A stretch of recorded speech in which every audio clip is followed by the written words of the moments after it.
not choice or license. I can do this, I can do that. A person who is free, the Torah says, is a person who realizes their potential. And anything that's holding you back from realizing your personal potential, that's the chametz in your life. Chametz is all puffed up. Right? It's the bread, it rises. Matzah's flat, simple, back to basics, flour and water.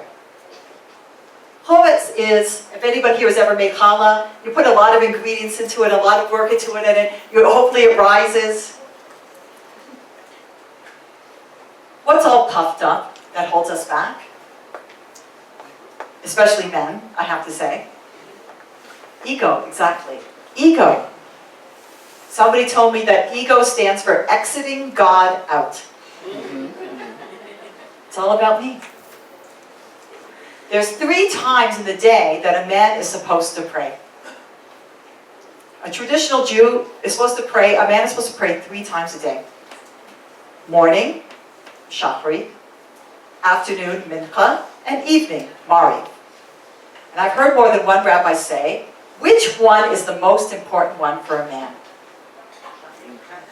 No, mincha. Why mincha?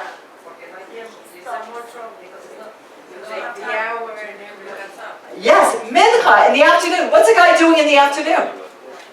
He's working. He's making the money. He's making the deal. He's making things happen. It's all about me. Look what I'm doing. Look what I'm achieving. God says, in the middle of your day, guys, stop. Take a few minutes. That's all it takes. And remember who runs the world. So you think it's shachrit, which is, of course, you have to put on your tefillin and everything like, but mincha, in the middle of your day, just to stop, to remember who runs the world. Otherwise, it's very easy to feel like, look what I did.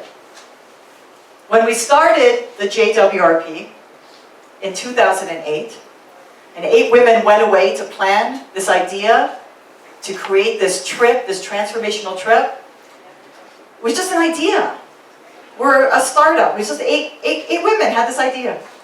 And when I came back to Washington after we met, I remember my friend Barry Feld. She's an Aish Rebbitzin in Cleveland.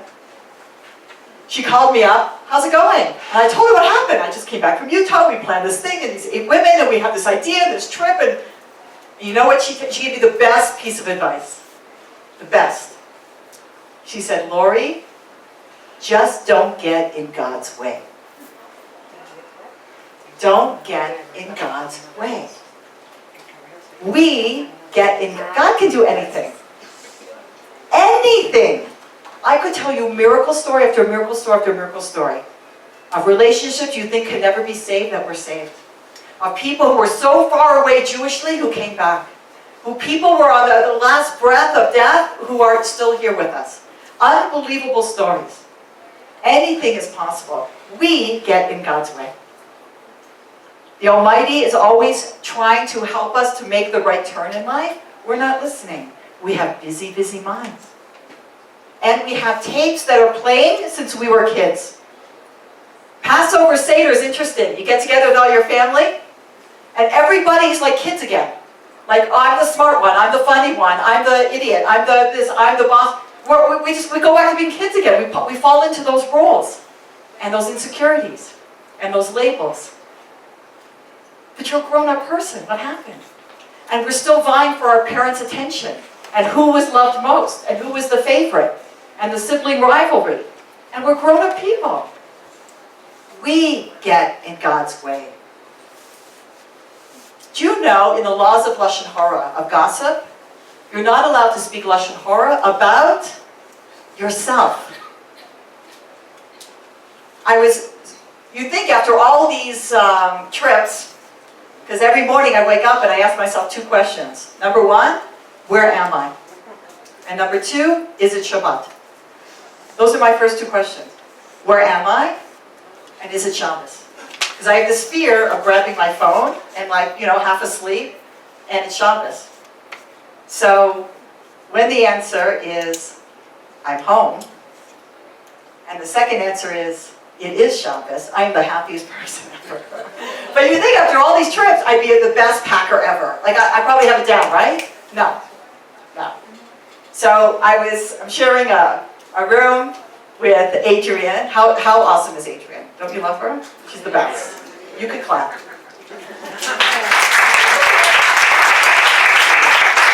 So I'm sharing a room with Adrianne, and of course, there was a major piece of clothing that I forgot. And I said, oh, I'm such an idiot. And then I caught myself immediately. I said, I can't believe I spoke Lashon Hara about myself, because I really worked on it. You can't speak Lashon. God created you. You're going to put yourself down? My kids know. They can't say, oh, I'm so stupid, because it's Lashon Hara. It's Lashon Hara. So thankfully, I'm rooming with Adrianne, who has an abundance of clothing items. So I was able to piece together what I needed. No problem. We get in God's way. We're the ones who limit ourselves. God is unlimited. I can never. It's not possible. I'm not this enough. This is not good for me. I'm always good at this, but I'm bad at that. We get in God's way. So the things that we're dragging through life, our bad character traits, our bad habits, certain people, our addictions, that's weighing us down. And the Almighty is there to help you let go of it, and we're not even letting Him help. When the Jewish people were in the desert, after leaving Egypt, you would think like hip hip hooray, and there were miracles and miracles and miracles. Unbelievable. The well of water in the merit of Miriam was following us through the desert. We were never thirsty. Man fell from the sky, a crystal-like substance that we didn't have to shop for, cook for, and there was no calories, and it tasted like whatever you wanted. Amazing. The clouds of glory were protecting us from our enemies. They couldn't even see us. And what were we doing? Complaining. It was actually the men that were complaining. Sorry, guys. They were whining and complaining. And at one point they said to Moshe, there weren't enough graves in Egypt.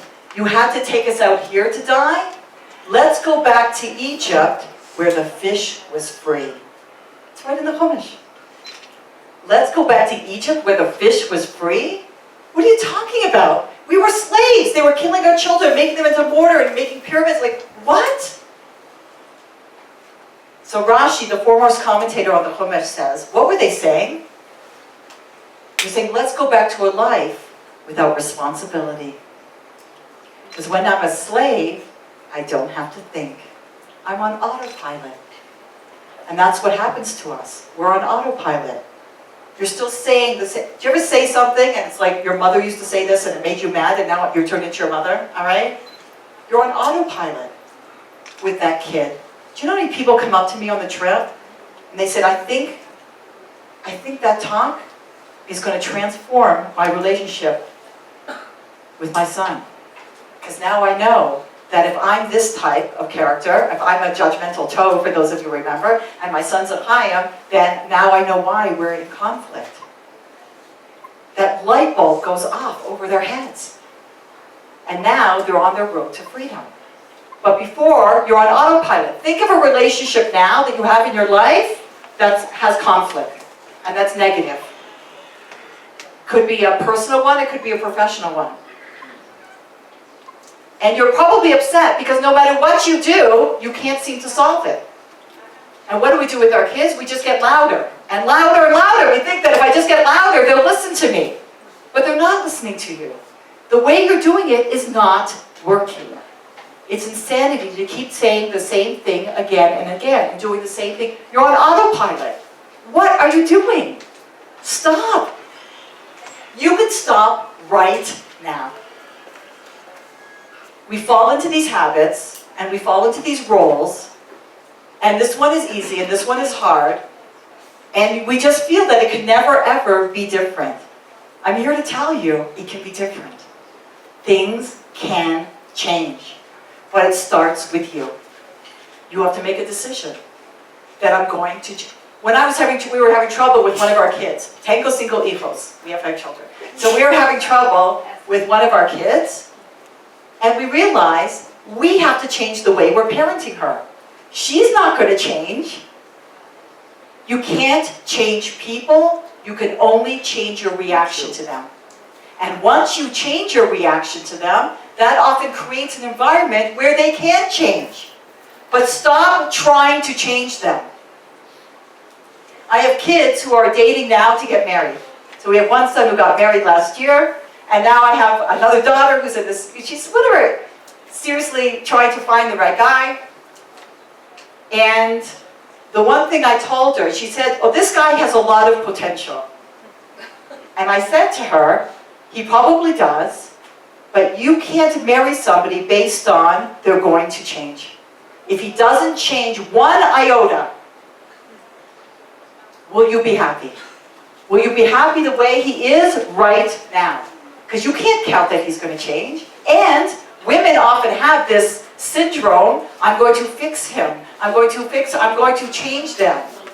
You're not somebody's therapist, you're not somebody's psychiatrist, you're not somebody's mother, you're somebody's wife. You're not there to fix him.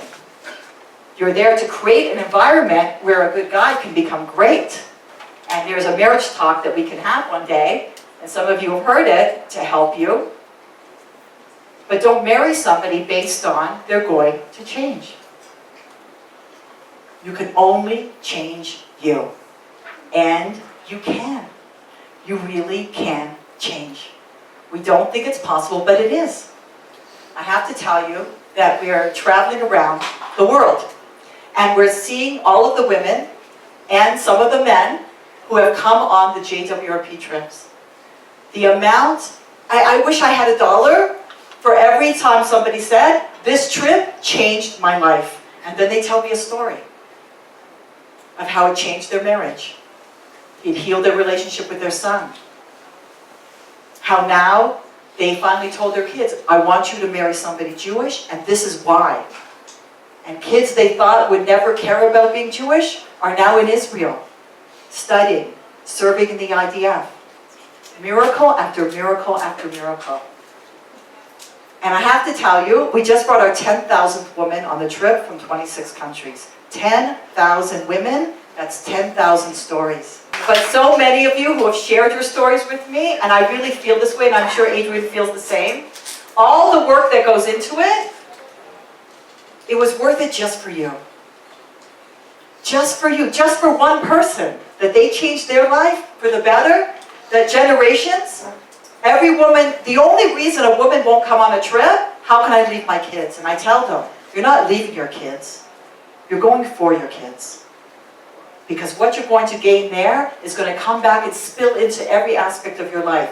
We're changing generations. It's worth it just for you, because from you comes generations. Your kids are watching you, no matter how old they are. And even if you're talking to the back of their heads, it's going into their hard drive. Be clear about your values. Don't present yourself as a perfect person to your children or your grandchildren. We're not perfect. But I'm a person who is working on themselves. I'm a person who sees that it's possible to change, and the Torah and what's in the air now in heaven, the door that's open in heaven now to freedom, the wind is at your back now. There is no accident. That Passover happens halfway between Yom Kippur and Yom Kippur. Remember the promises you made last Yom Kippur? And the list you made? And the promises you made to the Almighty? I'm going to change, things are going to be different? How you doing? How's it going? This is your halfway point, this is your pit stop. The Almighty knows that you're probably a little off target. Right? A little. What's wrong with being a little bit off? Well, if the space shuttle is a little bit off, it misses the solar system. This is the time of year to get back on track. I did make promises. I wanted to be a better person. Next Yom Kippur, I want that off my list. Other things will be on, but come on. I'm making progress. I'm going up. And sometimes progress is 3 steps up, 2 steps down.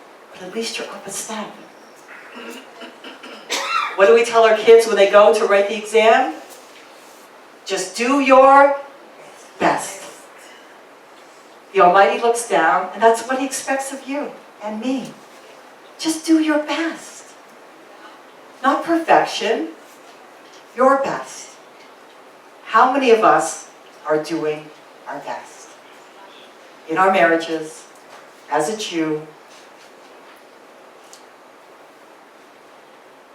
Looking back, the Jews said, let's go back to a life without responsibility. We do that too. Remember before you were married?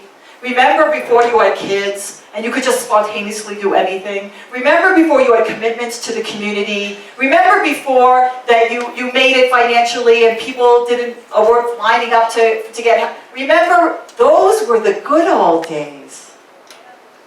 Those weren't the good old days. These are the good days.